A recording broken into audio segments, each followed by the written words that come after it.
Hey guys. So, the only reason I have this ridiculous thing around my neck is because it's the only microphone I have right now. And it works a lot better than talking into the phone. So, I want to make another video. I first of all want to start off by saying I am clearly not some kind of professional counselor. I am not a doctor. Um, I'm not even going off of really anything I'm reading. I'm just want to tell you guys life experience, things that I'm going through now, things that I've dealt with in the past, in this past year. It's still all very raw. Like I'm still going through it. I've said that before and I'll keep saying it. Um, I felt like I needed to come to a place where I was past everything and everything was A-okay. And I feel like God's laying on my heart that that's not true, that I need to start speaking now. Um, there was a question that came across, I think, on my wife's Facebook when she posted a video of mine or something. And they were curious about, signs that a friend or spouse can look for in somebody who might be depressed or anxious or be dealing with mental illness and how they can help.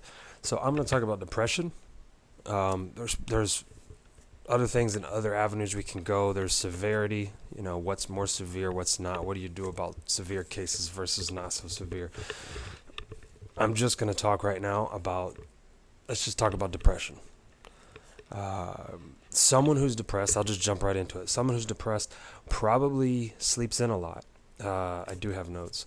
They stay up late. They don't get enough sleep.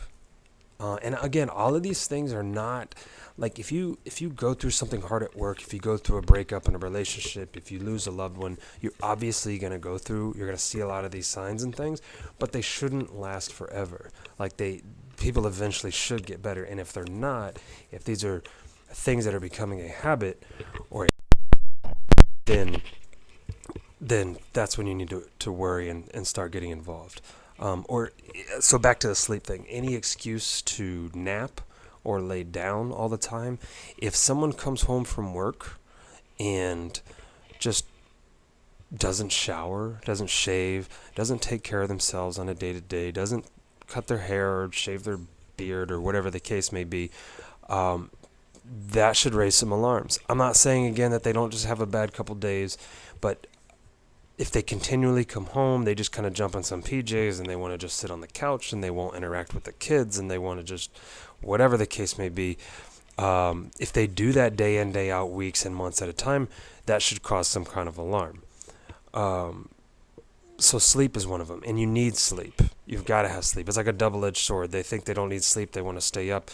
Maybe they're depressed. Maybe their mind is ruminating about things. That's more the anxiety piece of it. Also, they don't want to face the next day. Like they kind of prolong this day so they don't have to face the next day. So I did a lot of that stuff.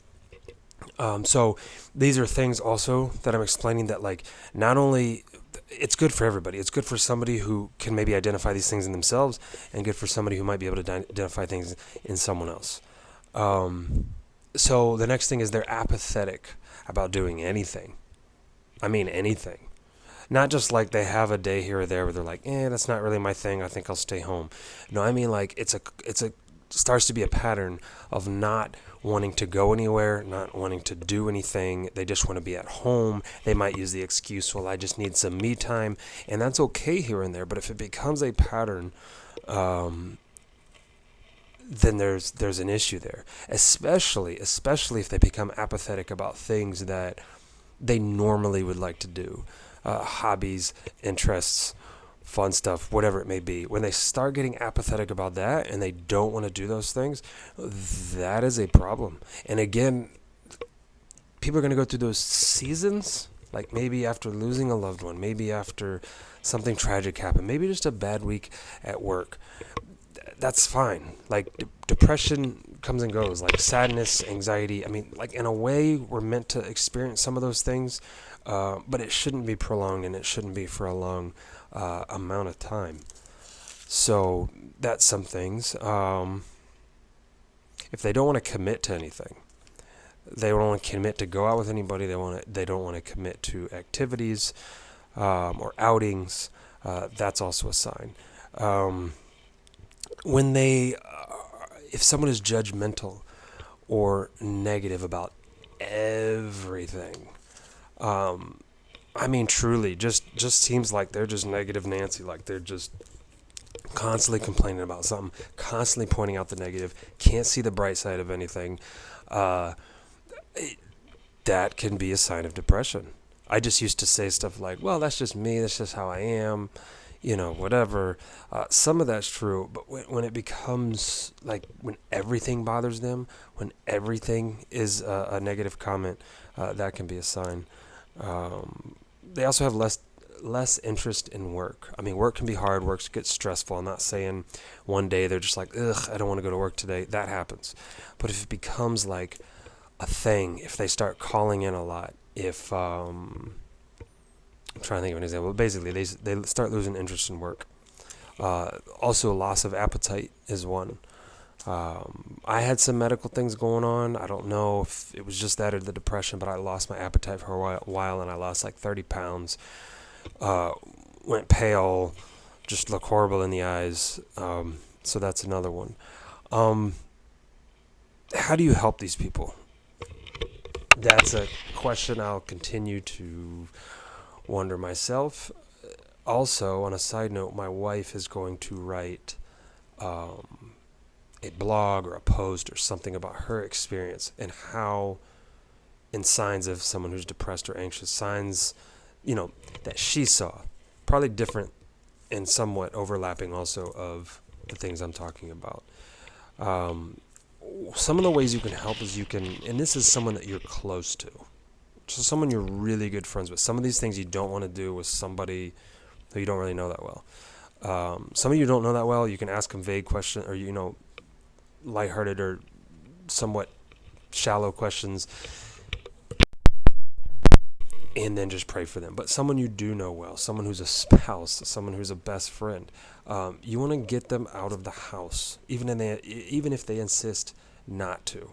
Just get them out of the house somehow, some way. Help them. Ask them questions about how they're doing, and don't let them just give you short answers. But then also respect. Like there's a fine line between like you don't want to push them too hard, but you do want them to know that you care, and you really you'll know, I think, between the friends or the spouse whether you can push or not. Text and call them often. Encourage them. Just, hey, thinking about you today, praying for you. Hey, how are things going? Hey, can we go get coffee later or whatever. Talk to them. uh, Depending on how bad you think it may be. I mean, these are just like if someone's dealing with some like normal to bad depression. If it's like really bad, if they don't want to like leave the house, if they're talking about stuff like they don't want to live anymore and all that stuff, then we're in a whole nother realm. Then it's like, yes, talk to them. Yes, go over there. Don't let them be alone. Um, Offer counseling.